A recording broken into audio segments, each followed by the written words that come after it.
Terima kasih pimpinan. Assalamualaikum warahmatullahi wabarakatuh. Pimpinan dan seluruh anggota Komisi 6 yang saya hormati, Pak Menteri beserta jajaran yang saya hormati. Banyak sudah yang tadi disampaikan Pak Amin. Kalau melihat anggaran yang ada, jadi ini menunjukkan bahwa politik anggaran untuk Kementerian Perdagangan ini belum terwujud secara optimal.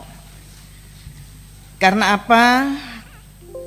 Kalau kita melihat program perdagangan luar negerinya, realisasinya 222 miliar sekian. Untuk program perdagangan dalam negeri 252, sekian miliar. Dan untuk dukungan manajemennya yang 1 triliun sekian.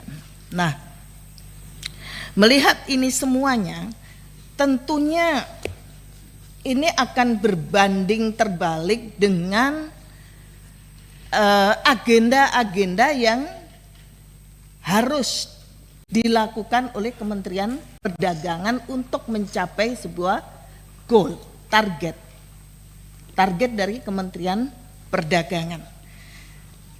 Karena kita lihat sebelum era tahun 2020 anggaran bisa mencapai 2,7 sampai 2,8 dan sekarang tinggal 1,6. Nah, 1,617 ya.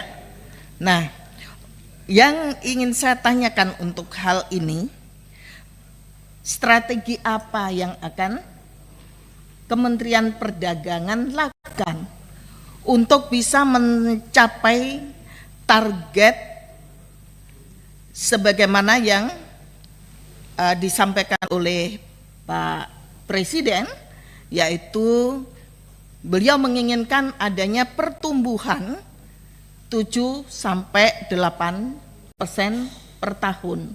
Tentunya ini tidak mudah. Maka dari itu tolong nanti disampaikan kepada kami strateginya. Jangan strategi yang normatif. Ya, tentunya yang jelek, yang benar-benar itu bisa sampai pada jantungnya sehingga bisa mengangkat dan bisa mencapai apa yang ditargetkan. Yang berikutnya juga Pak Menteri, hari ini dolar sudah menyentuh 15.868 yang tentunya sangat berpengaruh terhadap harga-harga barang-barang yang baik itu yang impor maupun produk dalam negeri.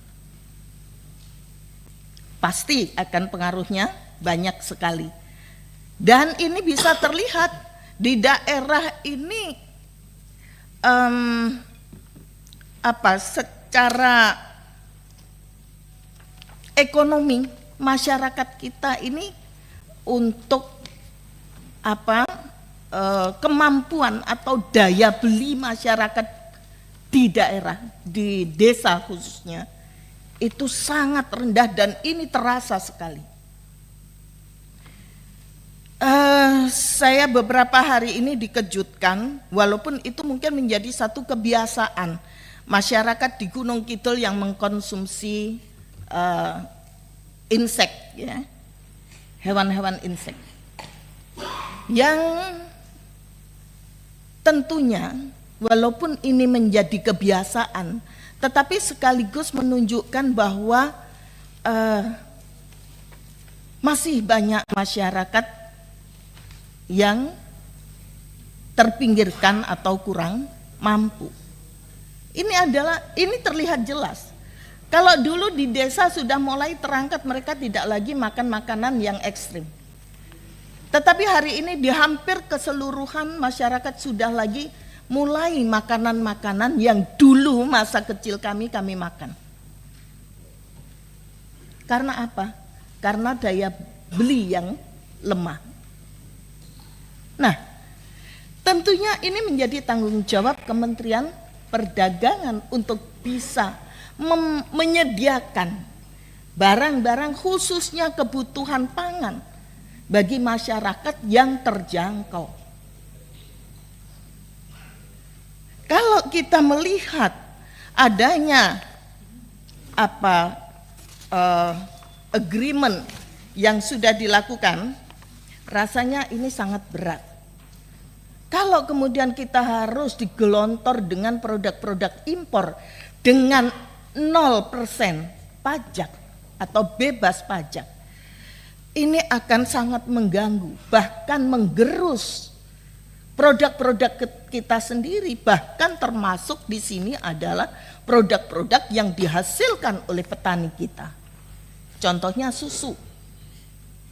Susu ini sudah banyak sekali petani-petani yang kena imbas. Beberapa waktu yang lalu banyak kita lihat susu dibuang. Karena apa? Karena tidak ada pabrik yang mengambil. Kemungkinan harga impor ini jauh lebih murah sehingga mereka tidak bisa mengambil atau tidak mengambil dari produk peternak kita. Tetapi ini adalah tanggung jawab pemerintah untuk mendahulukan para petani kita, para peternak kita, agar apa yang mereka hasilkan bisa terserap lebih dulu, baru kemudian kalau ada kekurangan kita dipenuhi dengan produk dari impor. Yang bisa mengendalikan ini adalah pemerintah. Kalau asosiasi atau apa tidak akan bisa, apalagi masyarakat biasa tidak akan bisa. Jadi hati-hati dengan rencana amandemen untuk penerapan protokol yang kedua ini. Ini saya sudah membahas juga di Komisi 5 yang lalu. Ada 12 item yang bisa dikerjakan dari luar, yang sebenarnya kita sendiri mampu melakukan itu, mengerjakan itu. Kalau di perhubungan ada yang catering saja mereka bisa masuk, tenaga mekanik bisa masuk. Lalu bagaimana dengan sumber daya manusia yang ada di Indonesia ini sendiri, kalau bukan pemerintah yang melindungi? Jadi saya ingin Pak Menteri nanti menyampaikan strategi-strategi untuk menghadapi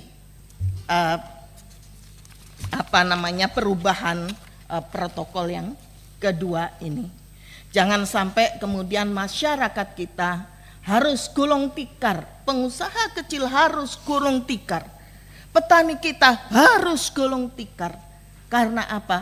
Karena harga kita lebih mahal dibandingkan dengan barang yang diimpor. Boleh jadi barang yang diimpor, contohnya beras. Boleh jadi beras yang kita impor, yang kita beli adalah beras yang memang mereka sudah tidak lagi digunakan. Dan ini dulu saya pernah melihat sendiri. Indonesia mengimpor beras yang di mana di negara tersebut sudah tidak digunakan. Kemudian diekspor ke Indonesia. Jangan sampai negara kita ini menjadi tempat sampah atau tempat pembuangan untuk barang-barang yang kualitasnya lebih rendah daripada produk kita sendiri. Begitu juga buah-buahan. Tanpa kita sadari sebenarnya buah kita jauh lebih bagus, lebih berkualitas. Karena apa? Karena buah kita tanpa treatment, tanpa menggunakan pestisida yang berlebih.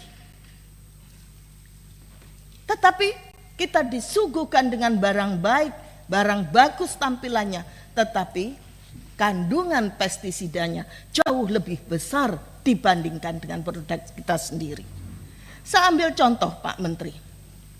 Saya asli petani sehingga saya sedikit tahu. Sayur-sayuran ini zaman dulu, zaman saya masih kuliah, dari Batu, Malang, ya, dari Ngantang dibawa ke Surabaya.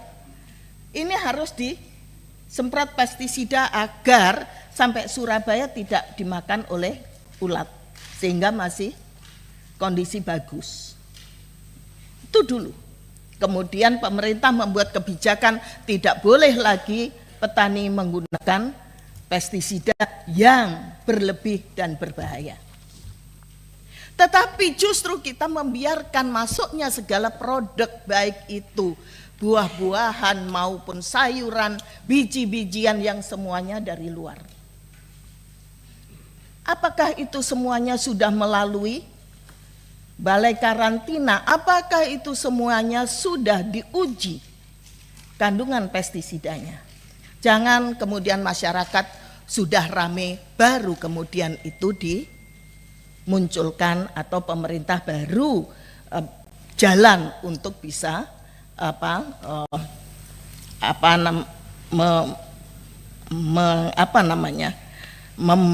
melakukan pengujian terhadap produk tersebut. Ini yang terjadi baru saja kemarin kita dihadapkan dengan buah anggur. Jadi itu beberapa Pak Menteri, tentunya saya kira semua yang saya sampaikan sudah ini. Yang terakhir Pak Eko, mohon maaf, ini harga-harga sudah mulai naik, tentunya menjelang Nataru pasti akan terjadi kenaikan yang lebih tinggi lagi. Nah, selain strategi tadi di sini yang sangat normatif, apalagi yang akan dilakukan oleh Kementerian Perdagangan untuk menjaga stabilitas dari harga menjelang Nataru ini. Terima kasih pimpinan. Wassalamualaikum warahmatullahi wabarakatuh.